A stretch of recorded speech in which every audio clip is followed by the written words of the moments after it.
తెలుగు నేల మీద ఉన్న ప్రతి ఒక్కరికి కూడా ఇవన్నీ సంగతులు తెలుసు. మరి ఇప్పుడు అలా రాజకీయంగా అనగదొక్కాలని దేశంలో ఉన్న అన్ని వ్యవస్థలను మన మీద ప్రయోగించి వారితోనే ఇప్పుడు కలిసిపోయి అదే కాంగ్రెస్ అదే టీడీపీతో కలిసిపోయి వైఎస్ అనే పేరే కనపడకుండా చేయాలని కోరుకుంటున్న వారందరితోనూ కలిసిపోయి ఆ దిశగా అడుగులు వేస్తూ ఆ కుట్రలను అమలు చేస్తా ఉన్న మన శత్రువుల చేతులతో కలిపి మన శత్రువులతో చేతులు కలిపి వారి పార్టీల్లో చేరిపోయిన వీరా వైఎస్ఆర్ వారసులు అని అడుగుతా ఉన్నాను. ఒకటి ఆలోచన చేయమని కోరుతా ఉన్నా మీ అందరితో కూడా.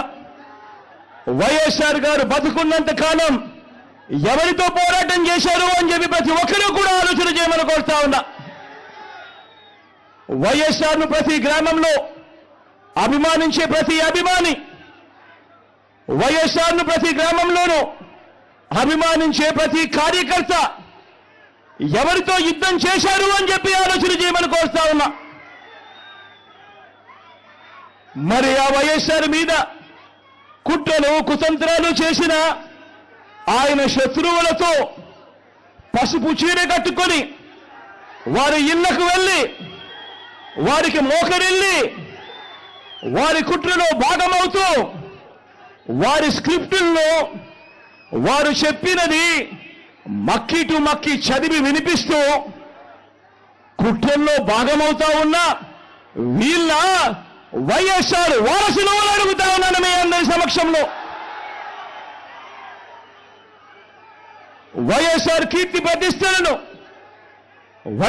కీర్తి ప్రతిష్టలను ఆయన పేరునే ప్రజల మనసు నుంచి చెరిపేయాలని, వైఎస్ఆర్ కాంగ్రెస్ పార్టీయే ఉండకూడదని, వైఎస్ఆర్ విగ్రహాలు ఏ గ్రామంలోనూ కూడా ఉండకూడదని బహిరంగంగానే ఆ విగ్రహాలన్నింటినీ ముక్కలు చెప్పలు చేస్తాము అని చెప్పిన వారితో, చెబుతున్న వారితో చేతులు కలిపిన వీరా వైఎస్ఆర్ వారసులు అని అడుగుతా ఉన్నాను. మరి ఇక్కడే ఆలోచన చేయమని అడుగుతా ఉన్నా. ఇలాంటి వారికి ఓటు వేస్తే వైఎస్ఆర్ లెగసీకి ఓటు వేసినట్ట, లేక ఇలాంటి వారికి ఓటు వేస్తే వైఎస్ఆర్ పేరును కనపడకుండా చేసే కుట్రల కార్యక్రమానికి ఓటు వేసినట్ట అన్నది ప్రతి ఒక్కరూ కూడా ఆలోచన చేయమని కోరుతా ఉన్నా.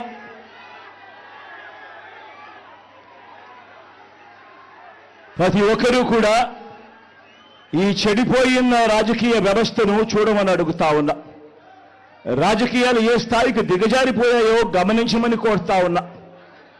నిజంగా మీ బిడ్డను ఎదుర్కోలేకపోతా ఉన్నారు. మీ బిడ్డ ఒక్కడి మీద ఇంతమంది కలిసి ఏకమవుతా ఉన్నారు. ఒక చంద్రబాబు, ఒక ఈనాడు, ఒక ఆంధ్రజ్యోతి, ఒక టీవీ5, ఒక దత్తపుత్రుడు, ఒక బీజేపీ, ఒక కాంగ్రెస్, వీళ్ళందరికీ సరిపోరు అన్నట్టుగా నా ఇద్దరి చెల్లెమ్మలతో కుట్రలు కూడా చేస్తూ ఈరోజు రాజకీయాలు చేస్తా ఉన్నారు. ఆలోచన చేయమని అడుగుతా ఉన్నా. రాజకీయాలు ఏ స్థాయికి పతనమైపోయాయో గమనించమని కోరుతా ఉన్నా. ఇక మా చిన్నాన్నగారి విషయానికే వద్దాం.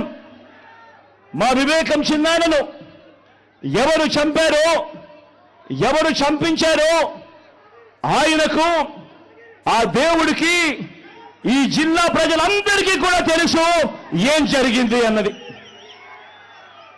కానీ బురద జల్లేందుకు ఇద్దరు చెల్లెమ్మలను ఎవరు పంపించారో, వారు వెనకాల ఎవరు ఉన్నారో మాత్రం మీ అందరికీ కూడా రోజు కనిపిస్తూనే ఉంది.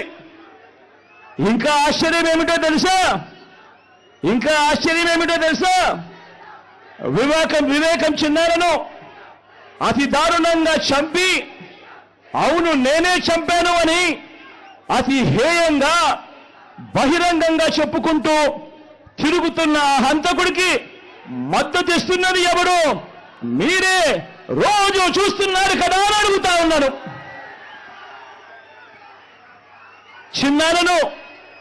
చిన్నాలను అన్యాయంగా ఎమ్మెల్సీ ఎన్నికల్లో ఓడించిన వారితోనే సంఖ్యాబలం లేకపోయినా కూడా ప్రలోభాలతో అధికార బలంతో ఓడించిన వారితోనే ఈరోజు పట్టాలు వేసుకొని తిరుగుతా ఉన్నారు అనంటే దానికి అర్థమేమిటి అని చెప్పి ఈ సందర్భంగా అడుగుతా ఉన్నా.